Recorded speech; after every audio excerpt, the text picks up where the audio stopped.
Do you get stuck when someone asks you what you do? Hi, this is Arlene Tavaroff. The challenge for a lot of professionals is that you're used to focusing on the needs of others. So talking about yourself can feel awkward and uncomfortable. It makes you feel so vulnerable. So many people put on a mask to safeguard against those nagging thoughts. What if others find you boring? What if you make a fool of yourself? There are all kinds of fears around talking about your business when your business is you. Well, guess what? You're about to discover exactly what to say when someone asks you what to do. It's a time-tested strategy, and once you learn it, you'll be able to not only tell people what you do, but captivate them as well. First, I'd like you to meet 7 characters that personify some of the common mistakes I hear people make. Chances are you'll be able to relate to at least one of them. The name badge uses his title or job description to describe who he is. He's factual and to the point and very brief. I'm a coach, or I'm a chemical engineer, you might hear him say. There are 2 problems here. First, when you describe yourself with a label, people immediately assume they know all about what you do, and they lose interest in finding out more. You've bored the listener to death by delivering an open and shut statement that has no window of curiosity in it. Second, everyone has their own perception of what that label means, so they're going to think things of you that are probably not true. That's because they make a decision about you based on their past experience, which may be totally incorrect and totally different from what your approach actually is. Then there's the I do everything person. The I do everything is so eager to please, so anxious to get a sale, that he paints himself as a jack of all trades. He's trying to cover all possibilities, hoping that something he says will interest you.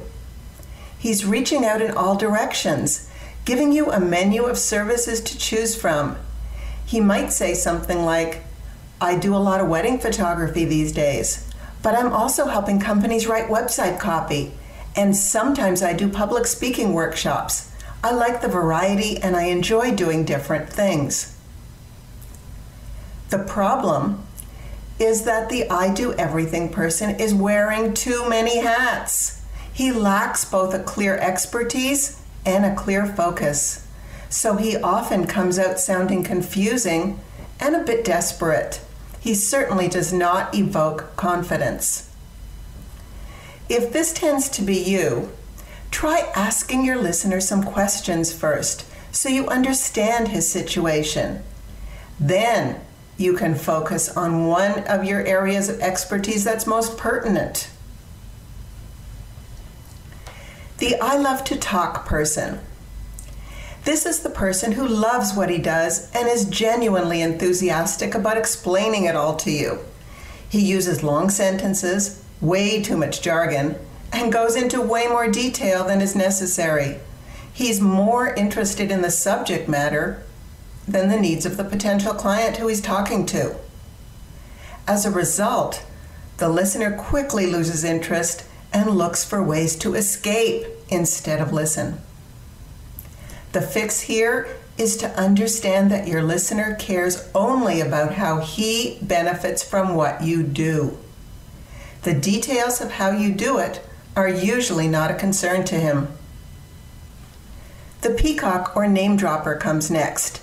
You sometimes recognize this type even before she starts to talk, because she's wearing designer clothes with all the right labels, killer heels, and if there's a mirror in the room, she's looking in it every time she passes. When she talks, all you hear is industry jargon and name dropping.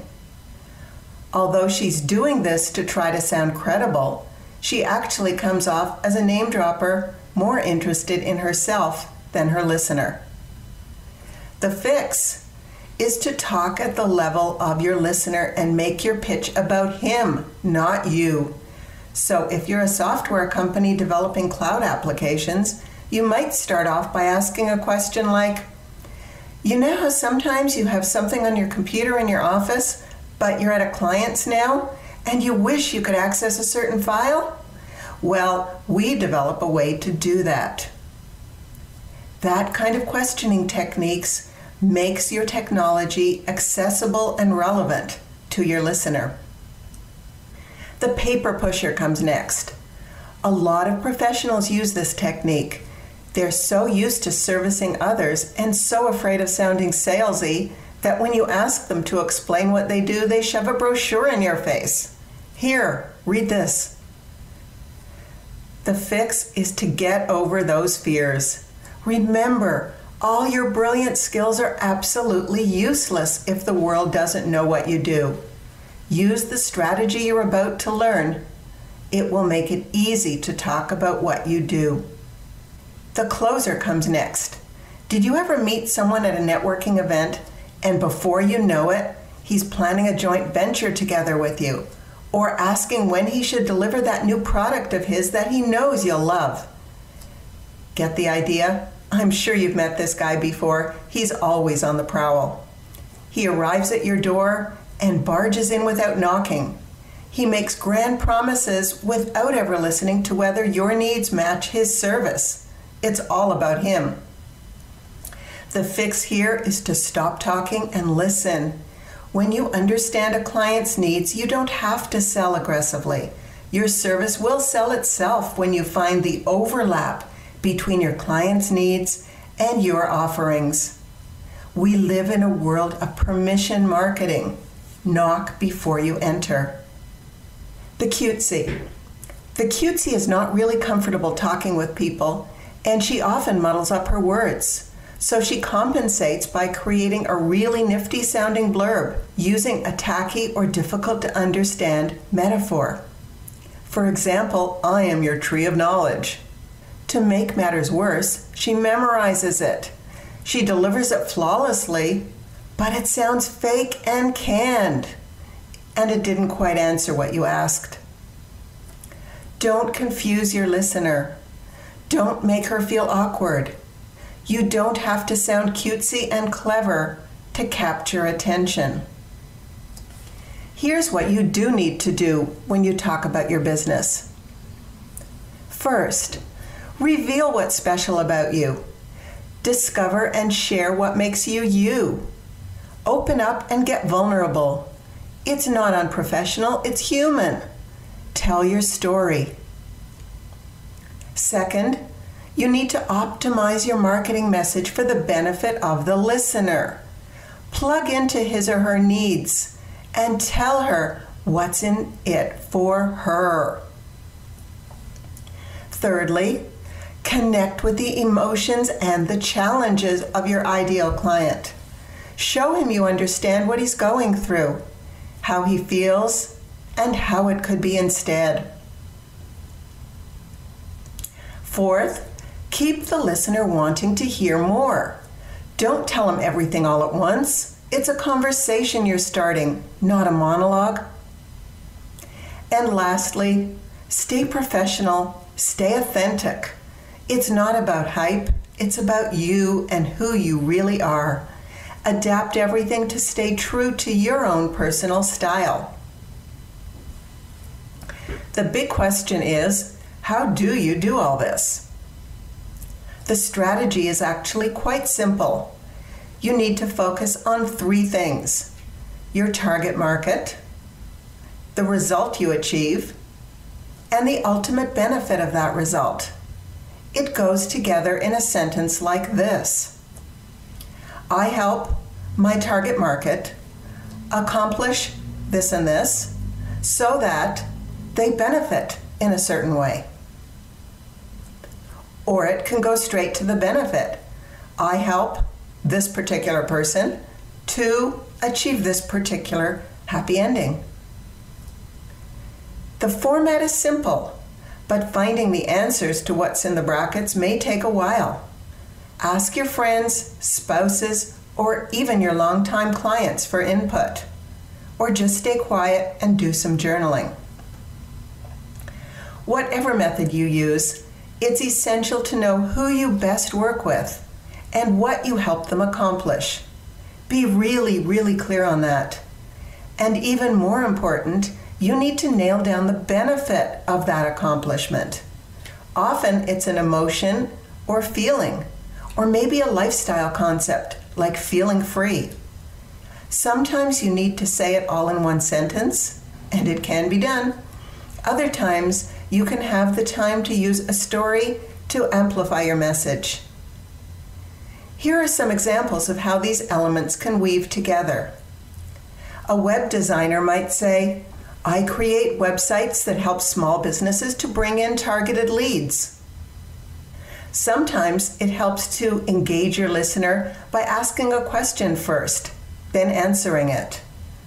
So a massage therapist might say, you know how sometimes there are a lot of things happening in your life and you wish that you could just stop the world and do something to feel good?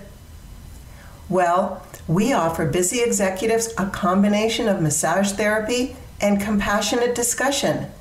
It releases both their muscle pain and the issues behind it. A person who takes care of dogs might say, I'm a doggy daycare. There's a metaphor that is easy to understand. A food photographer can say, I use food photos to help restaurants increase sales. As for me, I help wellness professionals talk about their business so that they can attract and engage their ideal clients.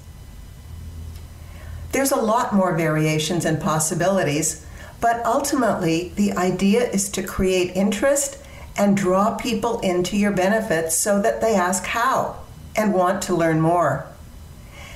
That's how you know you've succeeded, when the listener says, oh, how do you do that? Now you have his attention and his permission to tell him more. You can continue the conversation and develop the rapport. You're in the door. Remember, though, that when someone asks you what you do, they're starting a conversation. They're not inviting you to sell them something they never asked you for. They're not inviting you on stage for a monologue either. It's a conversation you're starting. It also means be natural. Make what you say fit your personality. If you're a high-energy person that talks with strong language, make your what do you do answer that way too. If you're laid back and quiet, then don't try to come out with strong language. It won't be authentic. Take the concepts we've learned here and make them yours. Practice some lines and record them. Then play them back and see what they sound like. Once you've got a line you like, there are tons of places where you can use it to connect with potential clients and relay your message. Besides networking events, here's a few other places. Product brochures, PowerPoint presentations, proposals, advertising, and of course your website. There's your social media pages, your email signature file, business cards, even your voicemail messages, and your promotional videos. Are there others that you use? Think about it. And on the subject of thinking, you might be a bit overwhelmed at this point. Don't try to do everything all at once. Many people come out of calls like this all fired up with incredible ideas, but then get overwhelmed implementing them. Sometimes all you really need is someone to help untangle your ideas and give you perspective. Then you're on your way. If you're tired of struggling by yourself and ready to move up a notch in your business, then I invite you to a free 20-minute client connection consultation. We'll look at where you are, where you want to go, and how I can help you. To do this, go to my website, createabrandthatrocks.com, and look for the Let's Talk box that pops up from the lower right corner. You'll see a button that says Schedule a Time. Click on it and you'll be taken to my online scheduler. Indicate your preferred time, then we're set to talk. If you're still unsure of your next steps, then I invite you to follow me on Twitter and read my blog articles. Stay in touch and move on in whatever way suits you best. Thank you for listening.